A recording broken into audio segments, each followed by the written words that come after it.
Computer on. We go for launch. 5. Quiet, numbskulls. I'm broadcasting. Anything can happen in the next half hour. 4. My friend, we cannot keep this a secret any longer. This whole thing is insane. 3. Quiet, please. I am analyzing. Where's the kaboom? 2. There was supposed to be an earth-shattering kaboom. 1.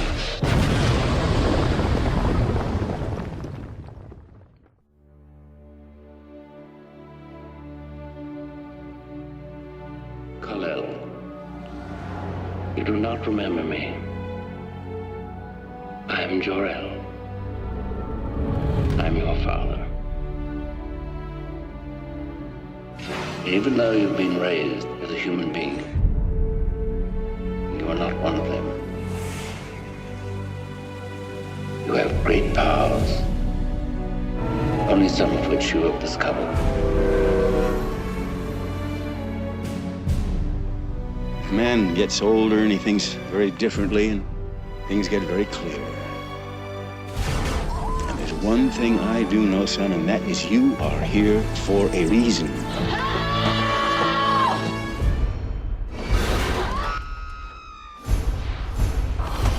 Easy, miss. I've got you. You've got me. Who's got you? We're sitting on top of the story of the century here. Who are you? A friend. You are revealed to the world, but you still must keep your secret identity. Why? Your enemies will discover the only way to hurt you by hurting the people you care for. I don't know who you are. Just a friend from another star.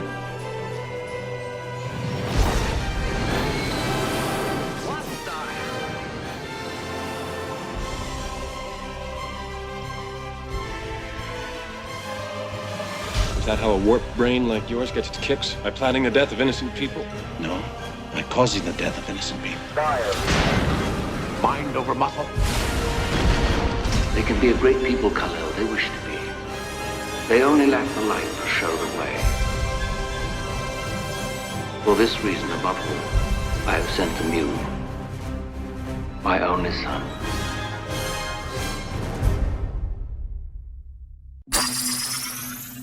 Greetings, my fellow galactic travelers, and welcome back to Planet 8. This is your mission commander Larry speaking to you from our hidden base. Chief Engineer Bob is here by my side as always in the command center, and circling Planet 8 in our orbital spy satellite is Reconnaissance Officer Karen. And on this episode of Planet 8 Podcast, we're coming at you with the 1978 classic Superman movie. Kids, this was the movie that made you believe a man could fly. Your commander is the big fan. We're all fans of the movie, but I'm the big fan here. So I'm gonna we're gonna kick it to Commander Larry. Take it away, Larry. Thank you. This is interesting. We did a podcast on the black hole, and they brought in all this talent from model artists and matte artists, actors, directors, producers, and all that. And the black hole just really didn't fulfill its mandate of being a disaster film in space or action adventure. But I'll tell you, Superman the movie, and Mario Puzo. This is one of the things that really amazes me. The writer of The Godfather wrote the script for this movie. The producers were the Salkinds, Alexander and Ilya Salkind. And I'm not sure the ins and outs of how they got the rights to Superman, but they were able to work with Warner Brothers. They got Dick Donner on here to direct. Richard Donner famously directed The Omen, the first Omen movie before Superman. He went on to direct Lethal Weapon and some other movies, action adventure movies and whatnot. But they decided to cast. Oh, before we get into who Superman was, who did they get to help sell the movie to the studio and the distributors. And Gene Hackman, he's a good Hollywood actor. I mean, he's been in several films, good films. But Marlon Brando, do either of you know, was it Mario Puzo who helped them get in contact with Brando? I think they did, but in one of the specials I had watched, Mario Puzo had like a 500-page script. This thing was like 2 phone books sitting on top of each other. Right. And it was very 66 Batman campy. And they basically did not use much of it. And it was Tom Mankiewicz? That came in and rewrote the whole thing into what we had in 1978. But, you had the Mario Puzo name on there, which is probably what helped attract Marlon Brando. But he also got like over $3 million to do about a week's worth of work on Superman. So that had a lot to do with it too, I think. And a cut of the profits too. I mean, Brando was getting a sweet deal for doing very little work. And I don't know if it's true or not, but supposedly when he first started talking about the role of Jor-El, he proposed that instead of being on screen, they could just use his voice and they could film a bagel or some other object and have it be Jor-El. And they said, no, we really need you, Marlon. You're so magnificent. Oh, yeah. Or just get an actor who can actually pronounce Krypton. Krypton. He's from Krypton. You are charged with crimes against the planet Krypton. Look, kids, let's not sabotage this podcast today, shall we? Larry is not going to let us criticize. No, criticize. The sabotage is the way that Bill Shatner pronounces please, sabotage. Don't correct me. It disgusts me.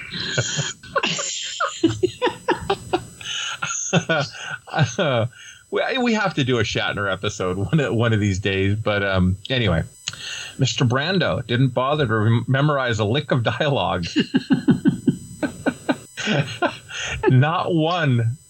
He had. That's his method. I guess that's his method. But that would mean he'd have to put a little more work into it.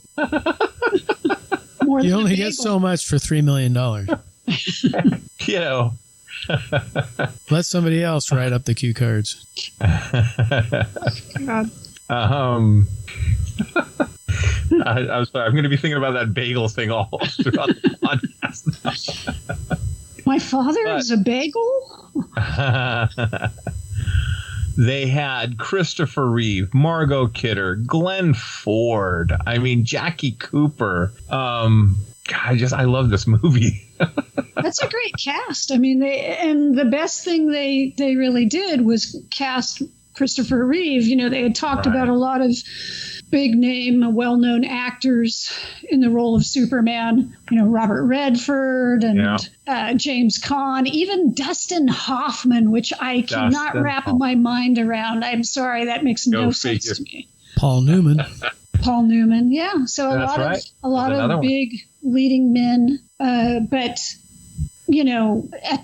at this point, I don't think anyone would ever say that Christopher Reeve, nobody touches that role like he did. He's fantastic. Well, I think it was the Salkinds that started hunting through all the A-list actors. And then it was Richard Donner who said, no, I think it should be an unknown, which was probably a better idea.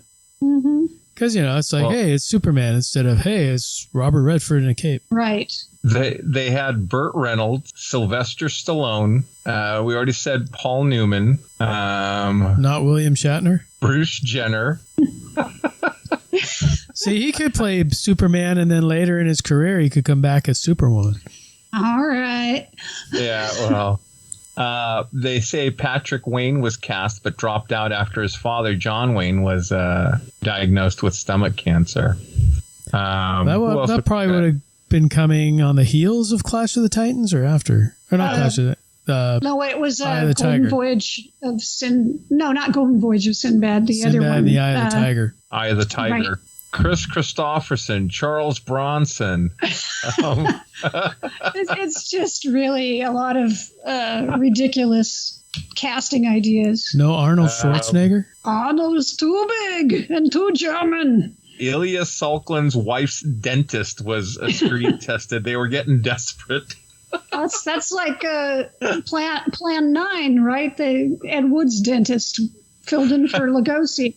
Right. Well, and the thing with Christopher Reeve was at first they're like, no, the guy's too skinny. He's too little. He was tall, but he was lanky, right? Mm-hmm. Dave Prowse comes in and makes a man out of him. Famously, Dave Prowse of Darth Vader fame. As he signed my poster, the Darth Vader. So. Let Darth Vader pump you up. Apparently it worked because he went from like 180 to 220 or something like that. He put on a lot of mass for the role, you know? Well, he was even saying that when he tried out for the role, he wore this big baggy blue sweater just to make himself look bigger. Now, we should say before this movie, The Adventures of Superman on TV, it was George Reeves who I think portrayed Superman, an iconic portrayal of Superman, because as a kid, I mean, it still sticks with me today. So you have to figure in the back of their minds that was kind of like, you know, weighing on them, kind of like when they did the Batman movie back in '89 and the campiness of the '66 Batman. But The Adventures of Superman was not campy, you know, not like Batman was. But to bring in an unknown, you guys think it was smart to do that rather than bringing, you know, casting it with, you know, Robert Redford or whomever? I think it was very smart. Yeah, definitely. You know, and it worked out. Famously, it worked out very well for them. I mean, they put a lot of great actors around him, so you still had the draw of, you know, Gene Hackman and Marlon Brando and all those folks. And Ned Betty, let's not forget, God rest the in late peace. Ned Betty. Yeah, he recently passed. But Otis, the character of Otis, was great comedy relief for. Golly, Mr. Luthor. Yeah. Otisburg. Yes. So here we have a telling of the destruction of Krypton.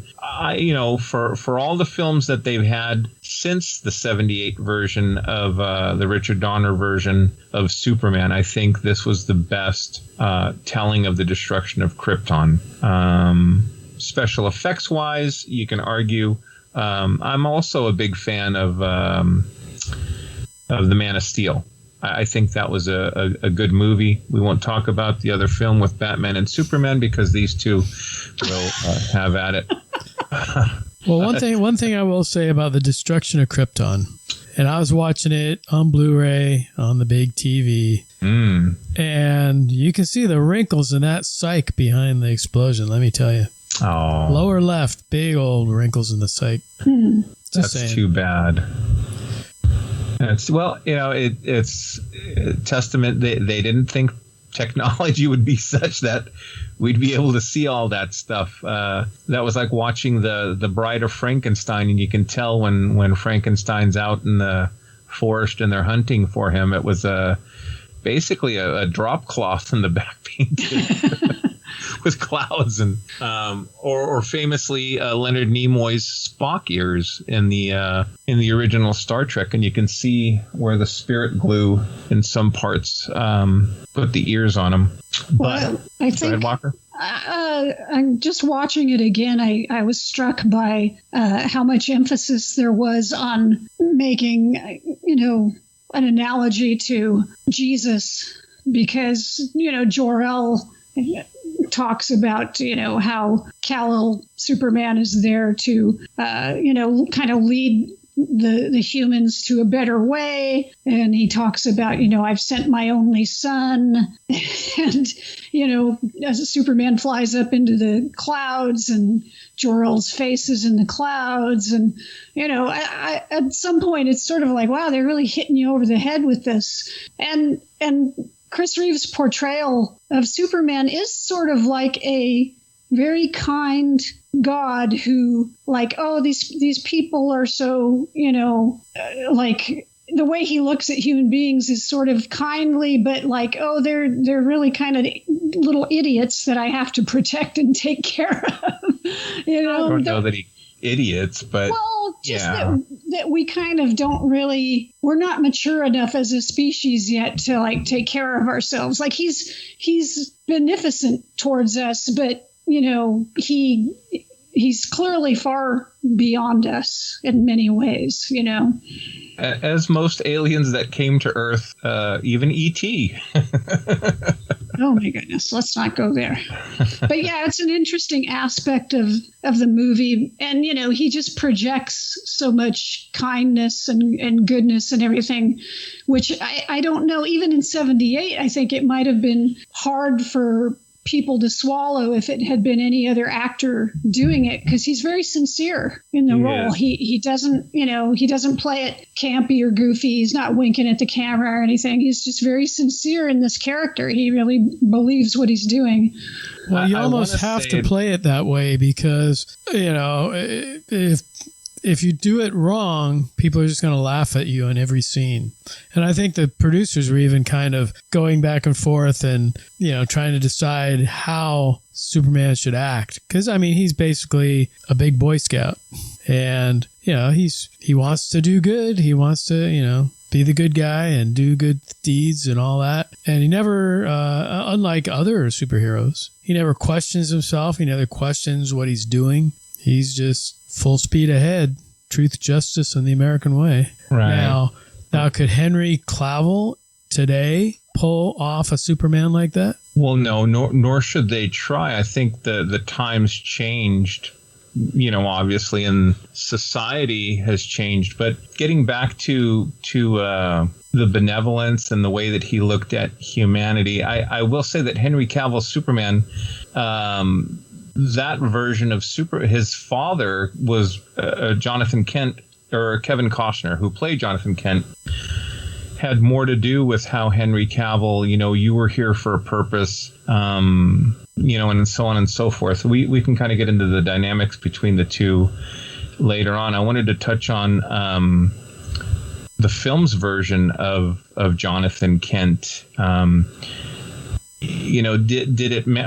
Well, there have been many tellings of Superman, and some he's good, some he's bad, some he's Russian. But in this film, he winds up in Smallville, and his Ma and Pa Kent raise him, on the farm and give him his values. Obviously, later in life, he meets Jor-El, and Jor-El, fills him in on all this other kind of stuff. But don't you think that it was, his parents that kind of helped him become who he, whether it was Clark or Superman? Well, I think most parents do, for the most part, with everyone. So, of course, especially like at Smallville, it's not like a big city where, you interact with a huge populace. You're pretty isolated. So, your parents are pretty much your world until you get to a certain age, maybe go to school and learn things there. But even at school, he was kind of isolated.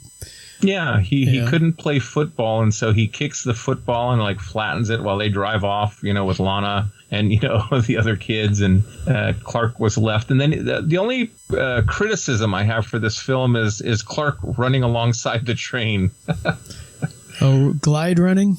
Yeah, I wish they would have cleaned that up somehow in one of the reissues, but hey, Yeah, it's interesting. In one of the behind the scenes documentaries, they were talking about the different things they tried for the running effects. And one of them was a blurring effect. And I actually think that would have been more effective than what they wound up doing, which was having the guy suspended on wires from a crane that was running alongside the train. Because, you can tell the guy's just like sort of running normal speed, suspended. He's never touching the ground. And you're like, there's no way if he's running at that pace, there is no way he's running as fast as the train. Yeah.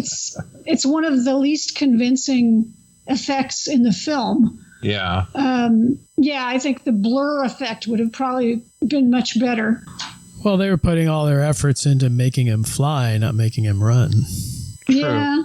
True. And you got to admit the flying effects and the wire work and all that were pretty amazing because you didn't have digital effects back then. You just had, you had to suspend them by wires and, have a wind tunnel where the cape's blowing and, lift him up and down with Lois in his arms and all that. I've got to say the flying is superb, and I was struck by that watching this movie again after many years. I get a feeling from Superman flying in this that I don't get from any Marvel film. And what it is sort of a majestic feeling, that his flight is really beautiful and sort of just, I don't know what the word is, grand. Like it's very fantasy like, whereas, I enjoy the Marvel films. I'm a Marvel person. I grew up reading Marvel comics and, I enjoy seeing like Iron Man fly and stuff. But it seems very grounded in realism. And it's almost like watching Iron Man fly is almost like watching a jet fly or, any of the characters. It's very realistic. Whereas Superman flying, when he suddenly just takes off, his feet just leave the ground and then he's like flying in space and stuff. It really has almost the same sort of magical effect as a lot of like the old Harryhausen movies, or it tickles a part of my brain, I guess. I don't know. That's just like, oh, look at that. Well, I agree. If you look back in that era, special effects in the 70s, obviously they were practical effects, but you were kind of bridging the gap between cheap effects and the CG and whatever of today. And I think it was like a perfect balance. And they all kind of have that look. And I kind of noticed it in Superman, whether it's Superman or Star Wars or even Logan's Run. I mean, you've got that kind of, maybe it's the film grain, but you have that sort of unpolished look that actually makes it look better than clean, stylized CG. Mm-hmm. They had mentioned this in some of the documentaries, that the flying was obviously the gimbals and the rigs and everything, but it was Christopher Reeve who would, kind of tilt his body a certain way, or, kind of move his right hand a certain way, his back foot as he landed, or whatever. And the first time he takes off into flight from the fortress after he becomes Superman, goes from Clark to Superman with the suit and everything, and he kind of does that like tilt to the right or to the left, and that John Williams Superman, ba, ba, ba, ba, ba, ba, ba, and that leads to that majestic feeling that you spoke of, Walker. I agree with you 110%. I mean, that is just like, and I love the Marvel films, don't get me wrong, from the Guardians to Thor to Captain America. I love Winter Soldier, I think, is one of my favorite Marvel films. But none of the DC films, none of the Marvel films ever captured that majesty of Superman initially taking flight. Mm-hmm. There's another part, too, that's very special to me that you don't really see in any of the other superhero films. But yeah, it's just something where, it really took you into the film. And God bless John Williams. I mean, that Superman music is as iconic to me as anything that he did for Star Wars, Jaws, all that stuff. Well, much like Jaws, he also had a build-up part. Yes, because it's always a dun dun dun dun dun dun dun dun dun dun dun dun, and it's like building and building and building. And he was saying that the first time he came up with that was when Christopher Reeve is running towards the camera, and it's like the dun dun dun dun dun dun dun dun dun dun dun dun dun dun, and then he pulls his shirt apart, and there's the S, and it's like dun dun dun dun, and then it goes into the big crescendo. Mm-hmm. And let's make sure we enunciate. Bob said the letter S, not his ASS. So the sign of hope, was that? Yeah. It's a frickin' S, people. Come on. But yeah, that first scene you were talking about, he's in the Fortress of Solitude, and he actually takes off slowly and flies towards the camera. And then, he does that bank. Yeah. Where he banks and goes off the right side of the screen. And definitely Definitely cool. Because, I mean, that was their whole tagline, right? You'll believe a man can fly. So, they had to come through with that at least. They had some fun with it, too. I mean, that scene you were describing, Bob, about him, racing across the street, opening his shirt, showing the emblem, the S. He goes to look for a phone booth, and there's just one of those little pop-up phones, with the little barrier around the top part. There's no phone booth. So he has to run across the street. He goes into what are the rotating doors in a hotel? Revolving door. Right. Yeah.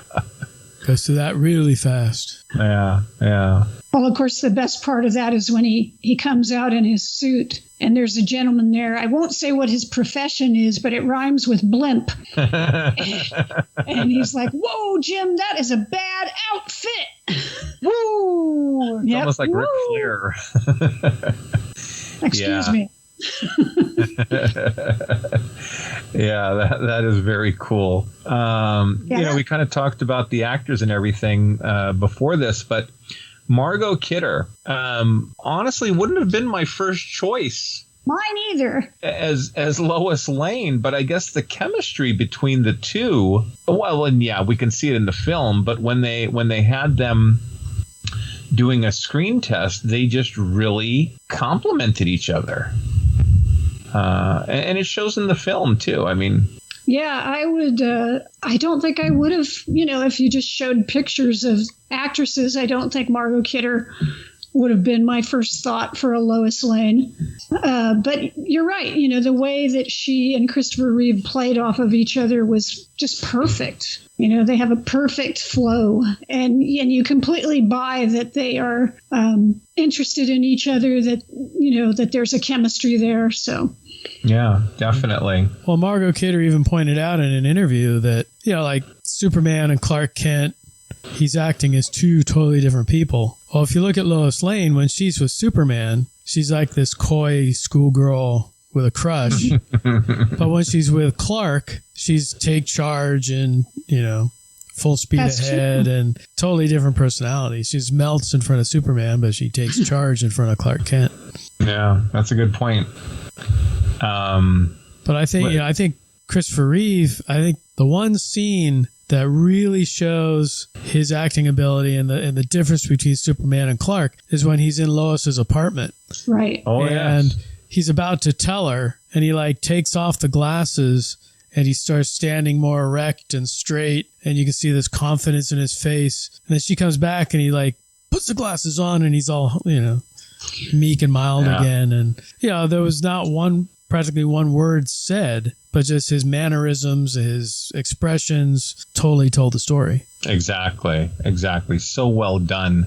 I mean, I remember that scene when he just kind of bent back, hunched over again, like, "Oh, hello, Lois. Oh, golly, Yeah, he would completely change his posture, even his face, kind of the way he held his face. It was just brilliant the way he did that. And you could really see maybe somebody could see pictures of both of them and not put it all together, Well, I think it's more, and it always has been, even back to George Reeves, the mannerisms, the meek, the mild. Mm-hmm. Although George Reeves' Clark Kent was not bumbling, and I was going to say, he was pretty straightforward, but the whole idea is that, you have to portray Clark Kent in a way that people would say, oh, even if they look alike, and say, oh, there's no way this guy could be Superman. Right. Clark, he played along the same lines as Jimmy Olsen for me in this film. Gosh, Mr. Kent, oh, Jimmy, little too much bumpkin, too much Smallville, but hey, it worked. It showed the difference between Clark and Superman. It's just a shame to me that they weren't able to capture the magic in the first film in the other films. We won't really get into the other films tonight, but it's just a shame, especially the later films. Well, I mean, the interesting thing was they shot Superman and Superman 2 simultaneously.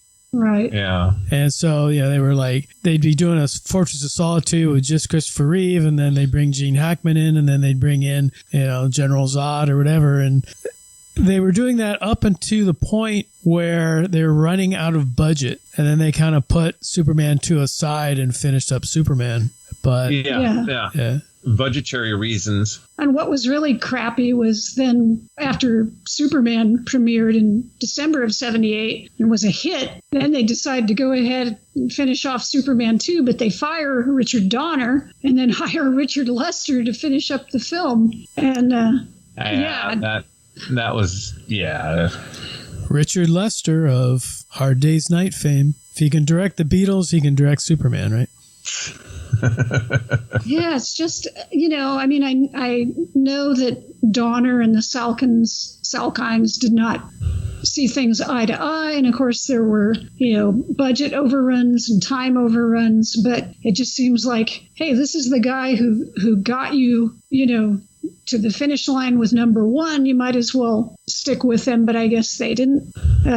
I don't know, maybe they just had enough or whatever and decided, screw you, we're going with somebody else. But, the cast and the crew, the interviews that I've seen had nothing but good things to say about working with and for Richard Donner.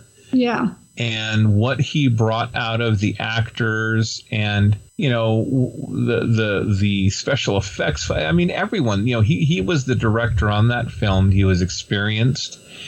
And, they all say good things about him. And they were shocked when they were told he wasn't going to come back because he didn't really air his laundry out, with the cast and the crew. They'd hear things and they'd see things and, figure, okay, well, maybe that blew over. But, Richard Donner was actually the second pick.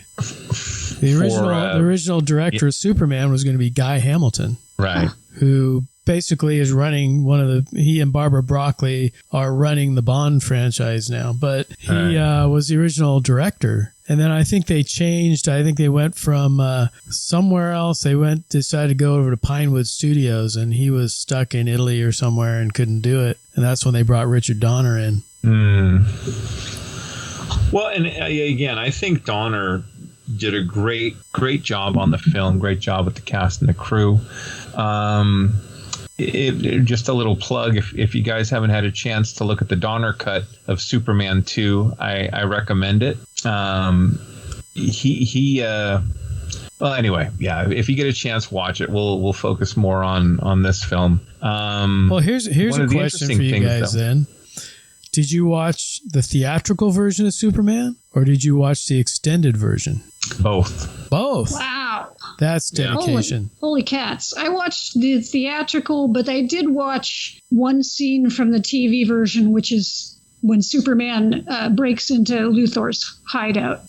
Which is actually much better in the extended version. Oh, yeah. Because you get, they shoot him with bullets and hit him with fire and everything else. And in the theatrical version, he just kind of like drops into the sewer and pops through the wall. Here I am. Yeah, all those booby traps he set for him. Yeah, which kind of makes me wonder why they cut that out. It's like, hey, there's more excitement in this film. Yeah, I'm sure it was just a time consideration, but it makes much more sense why he's so PO'd when he finally gets in and confronts Luthor, because in the theatrical version, he just sort of drills through the sidewalk and then kicks in a door and he's all pissed off. And it's sort of like, wow, why is he so steamed? He's. But then if you watch the other version, it's like, oh, yeah, okay, now I get it. I was going to say the scene where he drills into the ground to get to Luthor's lair. I mean, that's just old school cinematography, no CGI whatsoever. Some people think it's hokey as all heck, but I really like that. I mean, him holding up the train track as the earthquakes are coming out, he stops the train from going. All that stuff is just even when he's flying around the core of the earth, putting the magma and the rocks back in, place. That's the thing. Like, if you look at it in the first movie, he doesn't have any physical altercation really with anybody. It's all him like saving people from disasters, either man-made or, natural, however you want to look at it. It kind of ties into the whole disaster movie craze of the 70s. Good point. Because like he saves the kids off the bridge, he builds back the fault, he saves the Jimmy from the dam and all that. He's knocking the rocks in to stop the water from flooding the town. I mean, it's always, to me, felt like they kind of put Superman in the middle of a disaster movie in that third part. And yeah, he doesn't, you have to wait until Superman 2 to get any fisticuffs. Mm-hmm. Well, I mean, you got to figure too, it's like bringing Lex Luthor in as the main villain, like Superman could flick his finger and knock him across the room. It's like, oh yeah, there's nothing to fight unless Lex Luthor came up with a Superman Buster suit or something. But yeah, I mean, he's more the intellectual match more than the physical match. Mm-hmm. So yeah, Superman had to do super deeds. So to show his superness. That's right. He has to be super. But, hey, Lex figured out kryptonite was Superman's Achilles heel. So that brain was working. It was working overtime because he figured that out pretty quick. Well, it's the position of this galaxy and the position of... It's like, okay, I'm not going to worry about it. I just turned everything off at that point. It was the word krypton that set me off initially. Yes, I was going to say thank you, Steve Walker, for going into the science of Superman. There is none, but that's okay. I enjoy it anyway. Hey, I'll give you 2 reasons why I like this. Miss Tessbacher. Am I right, Bob? Uh-huh. Yeah. Valerie Perrine. Oh, my. Oh, yes. Miss Tessbacher. Yeah. I mean, what a trio of villains. Miss Tessbacher, Lex Luthor, and Otis. Go figure. And, the interesting thing, too, is in last season, I don't think it was this season, I think it was last season of Supergirl. Lex Luthor's in the series, but they actually brought Otis and Miss Tessmacher in as characters. Did they really? It's John Cryer, I know, is playing Luthor. Yeah, and then he had his assistant, which was Miss Tessmacher. I think she turned out to be an android or something like that, but or a cyborg type thing. As often happens. But he had a bumbling Otis as well. Interesting. Yeah. I forgot to mention was Larry Hackman had a cameo in this film. He did. He was was it a captain or no, he was a captain because he told Lieutenant, get out of the way. Wouldn't have my men do anything I wouldn't be willing to do myself. And that was to help resuscitate Miss Tessbacher. Mm-hmm. But it was a pretty quick scene, a pretty quick cameo. And then Rex Reed had a cameo. And Rex Reed, that's right. They were throwing people in left and right. Yeah. I think Larry Hackman, I just looked it up. So Dallas had just started when that year, 1978. So yeah, his JR days had just begun. So he was more Major Nelson at the time. But also, speaking of cameos, in the train, you had Kirk Allen, who played Superman in the serials, and Noel Neill, who played Lois Lane in the serials and in the George Reeves Superman series. Yes. Very cool. Something for everybody. Because she played in this movie, she played Lois's mother, because Lois is the little girl in the train. Right. When Clark Kent is gliding by. Speaking of little girls, one of the moments that I noticed the last couple of times I've watched the film is the Superman's first night in public when he goes out and does so many super deeds. One of the things he does is he rescues a cat from a tree for a little girl. Yep. And he gives the cat to the girl, and he's like, okay, now, bye-bye. And he flies off, and the little girl runs back into her building, and we can't see what's going on, but we can overhear voices. And the little girl's like, Mom, a man came by, and he flew up in the tree and got Trixie and flew, or whatever. And then the woman says, what have I told you about lying to me? And we hear a slap. Yeah.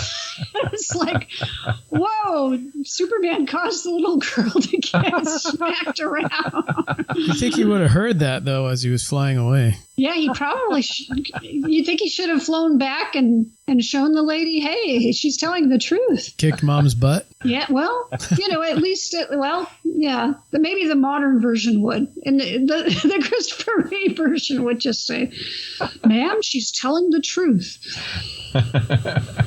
Yeah, help her out a little bit. Jeez. I know, poor kid. Going back, thinking about, the first time he does one of his big super feats is rescuing Lois out of the helicopter. Yeah. And she falls out, and he says, don't worry, Miss Lane, I have you. Or whatever. She's like, you're holding me, but who's holding you? There's some really good lines. And I'll tell you, when I first saw this, all of that to me was just like phenomenal. Like, oh my God. Now I think we're spoiled after Guardians and after Iron Man and Thor and, all these miraculous things they're doing with like hundreds of different elements, CGI flying and magic and portals. But back then, to watch Superman fly, grab a helicopter from falling in one hand and rescuing Lois in the other arm, that to me was like, oh my God, I can't believe, I'm watching this. Well, there's an advantage to seeing things in order. Yeah. Because if you watched all the Marvel movies and then say, oh, hey, there was a Superman movie back in 1978, I'll go check that out, maybe you wouldn't have been quite as impressed. Well, look, all the nieces and nephews are like, why did Pumbaa like the first Star Wars movie so much? Ugh. That wounds me. It wounds me. Nice. Other than Kayla. Kayla gets it. But Kayla grew up on that. So. But I have sort of this same thing. I think it's analogous to, like, sometimes you go out and you get some food item, whether it's like ice cream or a burrito or whatever, and they try to shove as much crap into it. You can't just get like an ice cream with maybe some, I don't know, some cookies crumbled into it and maybe a little caramel on it. No, you got to have like 12 ingredients in it, right? Or a burrito. You can't just get like your beans, some meat, a little cheese, maybe a little, pico de gallo. No, we're going to put like 3 types of cheese. We're going to put like 6 types of beans and rice and maybe some potato. It's like these things become so congested with so many elements that you cannot enjoy the individual elements, right? And it's sort of like these movies sometimes. Like if I try to watch like Endgame, like that final battle, it's just like a big freaking mess. I don't know what's going on. Who cares? It's too many people. But something like, Superman, going and grabbing a missile and throwing it into space, it's like, oh, he's doing something really important that I can focus on, Right. Well, wait until Superman 4 when he takes all the nuclear missiles in the world and throws them into the sun. And then there's some things we just will never, ever talk about. Well, let me tell you guys this, because I did take a deep dive. I watched Supergirl with Helen Slater. Oh, brave man. And there's a movie I have not seen in years. Yeah, Don't bother.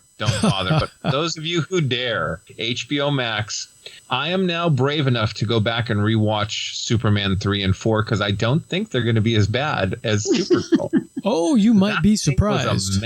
Oh, what's that, Bob? Oh, you might be surprised. I don't know, man. That Supergirl was just, she flies out of the lake like the Excalibur sword, and yeah, I'm like, what does that have to, And then Faye Dunaway does a great job at acting, but what the hell, man?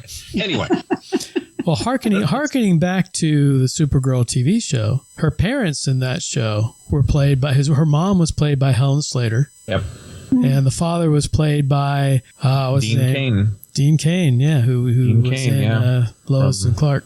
Lois and Clark. They actually, I got to say, the DC TV shows did a pretty good job of kind of bringing a lot of those older actors, characters back into, not just in the crossover ones, but I mean, the original Flash from the 80s came back and played Barry's father in the Flash. Mm-hmm. Things like that. It's cool for us old people to see, oh, I remember him. So speaking of old people, I guess I got to ask you guys, where did you first see Superman?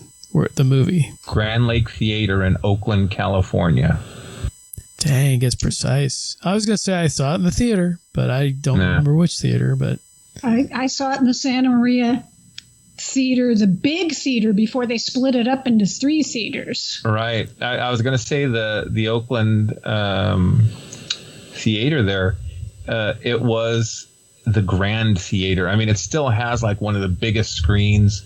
Huge curtain, had a balcony back in the day, but now the balcony's a separate. So the Grand Lake, and as you drive along the 580 freeway, you used to be able to see the grand sign all lit up, and it had like neon fireworks that would like pop up, and it truly was a movie palace. Bob, where'd you go? Well, Alan and Sean, if you're listening, bring all that back to the Grand Lake.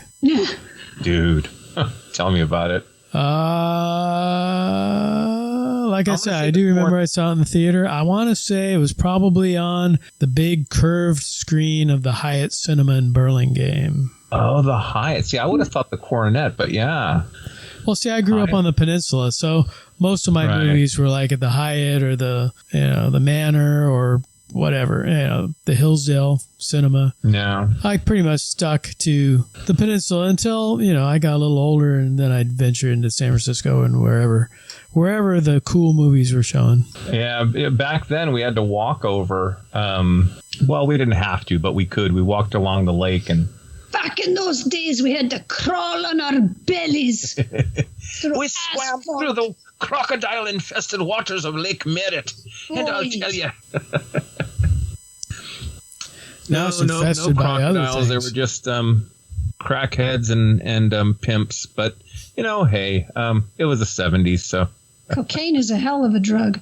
Yeah. I tell you, good times at the Grand Lake. So I have a Grand Lake story. I don't know if we should shoehorn it in or not. This is a Superman episode. Yeah, that's true. I'm just saying. I'll make it quick. We were at the Grand Lake, a bunch of us, to see Cloverfield. And everybody was kind of worried about getting motion sickness watching the movie. And so, some of us sat back, some of us sat up towards the front. The only person who got motion sickness was Webster Colcord. The man who was working on effects back then. And still is. But out of all the people that could have gotten the motion sickness from the film, it was Webster. A big screen, too.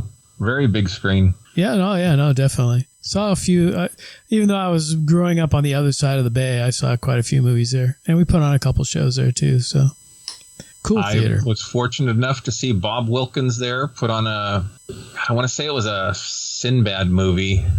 And then John Stanley showed the Legend of the Lone Ranger. Superman. We're talking about Superman, though. That's right. So we'll leave creature features out of this. Wandering down memory lane. Well, any final thoughts about Superman 78? I gotta say that like Karen, I grew up a Marvel guy. Make mine Marvel, the whole thing. But I did heavily grow up on George Reeves' Superman and Adam West's Batman. And as far as the DC superheroes go, you really can't slight Superman, or you really can't underestimate the impact that he had, because he was the first superhero, right?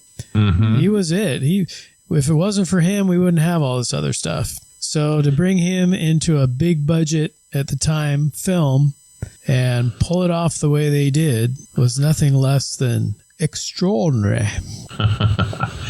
Well, I'm with you, Bob. Batman 66, the George Reeves Adventures of Superman. I'll even say the Super Friends. That beginning of the Super Friends was very reminiscent of the bum bum bum bum bum. Just slowed down. Super Friends was dun dun dun dun dun dun. Dun, dun, well, Superman had his own cartoon too, right? He did. Had like the Batman Superman hour. That had a cool theme too. It was like it was Filmation, I think, right? Yeah. So to see, the movie, to me, I still, man, and right, with all the Marvel movies, with all the other great Marvel movies, don't get me wrong. I mean, I still cry at the end of Endgame when, on your left, Cap, Steve, is that you? Or Sam, is that you? But the ending to Superman was just as fantastic as any part of the film. The only time during the movie where Superman breaks the fourth wall and the John Williams music is playing, dun dun dun dun dun dun dun dun, he's flying above the earth, having set everything right, breaking the laws of man and nature, and he just kind of flies off and kind of looks at you out of the side of his eye and smiles, and I'm like, oh my God, he's smiling at me. He's smiling at me. He knows. He loves me. I felt like Lois did when. Was that Bob? He knows I'm in the theater. Yeah, exactly. I felt like Lois when she did that. Oh, we didn't even talk about the montage. Can you read my mind? Dun, I was hoping we wouldn't. What'd you say, Walker? I was hoping we wouldn't. Well, when you were in the theater and Superman looked at you, pink. Yeah. Oh, sorry, Miss Elaine. I didn't mean to embarrass you, and that's when she did that. Oh. So. Well, I think it's a testament to the quality of the film and to Christopher Reeve and his portrayal of Superman that even today, when you talk to people about, oh, hey, what are the top superhero films of all time? This film will consistently show up on people's lists. If you're talking to people, obviously a lot of people, our age, but I see it pop up with younger people too. And I think it's a powerful film still. It's a very lighthearted film, especially compared to a lot of the stuff that comes out now. But again, it's something about that fantasy, the majesty, all of that really comes through and is still there with the film even today. Well, there's something to be said about a superhero who wants to be a superhero. Mm-hmm. Right. Like unabashedly, not questioning it. I'm here to do good. I'm here to help people. And, that's just the way it is. And until Superman 2. Well. And then in Superman 2. But he learned his lesson. He got led off the tracks by a skirt. Exactly. Again, if you guys haven't seen the Donner cut of Superman 2, I highly recommend it. What else about Superman? The music, the actors, the director. Beautiful film. It's going to be interesting, guys. I'd like, hopefully before the end of this year, I know we just did our top 10 sci-fi movies and it killed us to narrow down the thousands of sci-fi movies that we like to just 10. It will be interesting to see. I think you all know where Superman's going to be on my list, but it'll be interesting for me to see where Superman lies on the Chief and Walker's lists. Which lists? I'm saying before the end of this year, I hope to do a top 10 superhero list. Superhero list. Yeah. We did our sci-fi list. I'd love to do a superhero movie list, right? Film. Right. Because number 1 will be Superman, and number 2, is going to be Batman versus Superman on my list. I'll just put that out there right now. So our lists are going to be very, very different, my friend. I can make a whole top 10 list of just Ultraman movies. Oh. Maybe we should reconsider that episode. No, the only other thing I'll say is the movies, and this is in general, not just Superman, but they're all a product of their times. Yeah. And they're all influenced by what went on when they were being made. So you have to kind of look at them and take them in that tone. Now, if you get a movie like Superman or whatever that transcends that and continues to entertain decades later, then you have what you could consider a true classic. Yeah. Well said, Bob. Well said. Well, look, guys, that brings us to the censor sweep. And I was talking, yours truly has this episode censor sweep. I was talking with Bob and Karen before the show. I was going to showcase a Doomsday statue that I'd picked up on Sideshow. Not the $1,200 one. This is like the $200 one, but it's no longer available. So I didn't feel right putting it out there. So now it is a $1,200 one. What's that? It's no longer available, so now it is a $1,200 one. Well, I didn't look on eBay. I'm afraid it might be, and I'm not going to pick up what I'm sharing because it's. Oh no, you got to pick it up. You got to like share it in all its glory. It's going to make lightning. Okay, well, I have the Hasbro version of Stormbringer. This is Thor's or Stormbreaker. Sorry, Stormbreaker. And I swear to God, this thing's like 4 feet tall. The axe hammer part of it covers my head. I mean, jeez. I think I just got a little shock touching this. It lights up quite nicely too. It does. I mean, I don't know how to make it stop, so I apologize. This is put out by Hasbro. It's readily available at online shops. Is it in whether stores it's Entertainment or Earth, Amazon? I never saw. They have some stuff at Target and Walmart, but I've never seen this there. But you can never find any of the stuff at Target and Walmart. We have some friends that kind of case out the joints here in our area. So, but yeah, this one I got off of Amazon at a decent price. It's heavy. It's well made. The detail, Groot's arm or appendage, whatever he used to. Appendage. Be careful there. Now there's a hammer for you.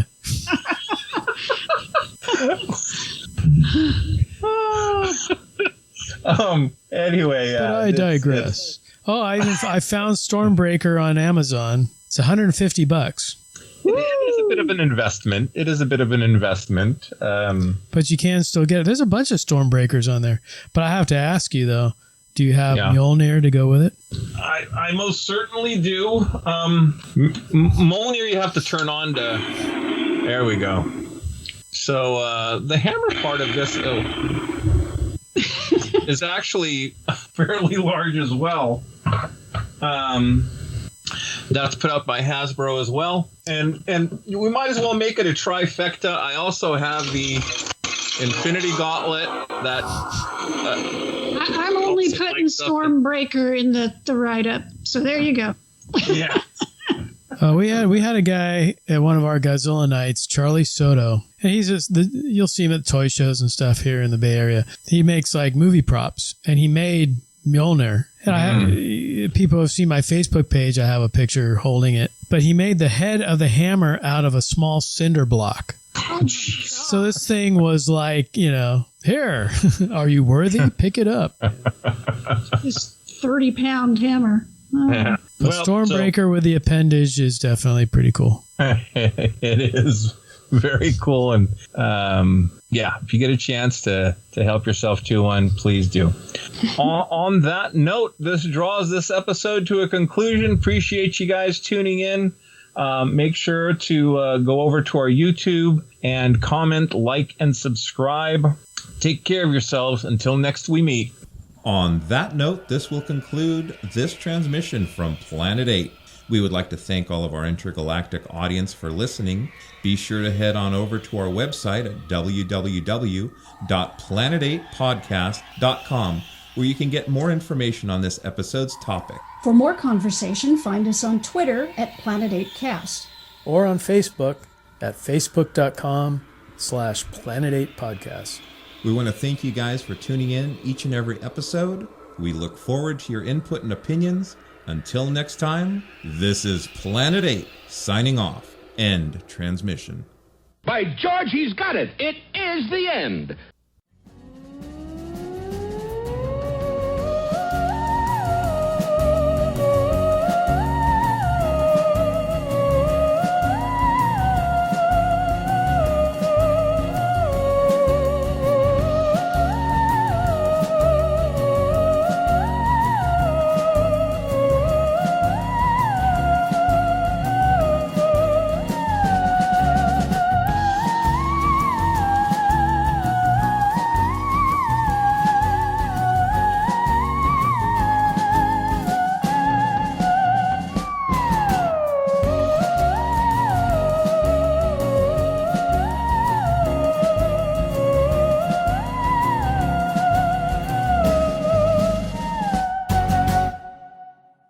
Why are you here?